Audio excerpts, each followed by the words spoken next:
accumulates a certain level of resources, boom, they become art collectors, if you will. And a lot of that is good, and some of it's not so good. Heather to Graham. Go Graham. We try to keep the booth costs down so that younger galleries have the opportunity to even come. The fair is just one thing that NADA does. We do workshops in New York and educational things for our members, and some of those things are open to non-members too. It looks Art fairs are of course very important for gallerists, especially for me as a gallerist coming from Germany, and I thought it makes sense to be part of this Scope art fair. It's actually like a evoking of this like spirits or gods from the seven corners of the universe. We've invited like this artist to make representations of those like entities in these forms, and this is actually like a procession to invite them to Earth and kind of give a blessing almost. So many of these people will never step inside of like the galleries or step inside of like any of these places to be able to see things, and we're doing this for everybody. My name is James Rosenquist. I live in Florida, I paint in Florida, and I go to New York for cocktail parties. You know, art used to be much more arcane, and it was something that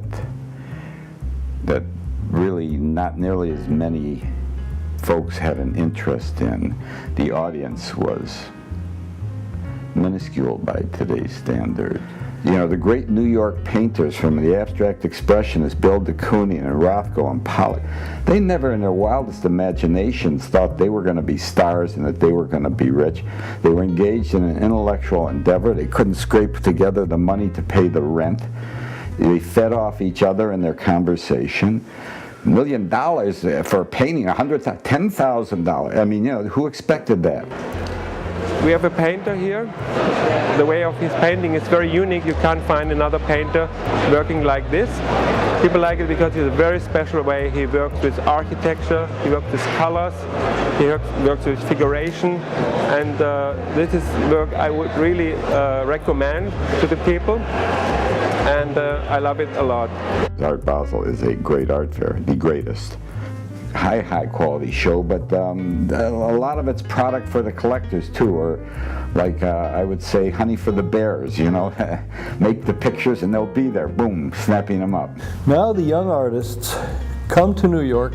It's so damn expensive, thousands and thousands of dollars for a studio, that they think they have to show their fine art now immediately just to pay the rent. Then the critics say they stink, generally. And they go, really? I'm really that bad? And then they already start out at a handicap, because in the critic's mind, they're already bad. Young artists are now becoming, boom, immediately successful without paying their dues.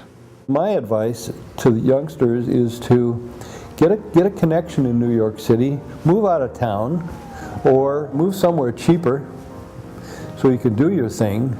Of all of the expressions, artistic expressions that we have, making art is very unique because it becomes a commodity. And making great art, I think, always means being willing to risk failure.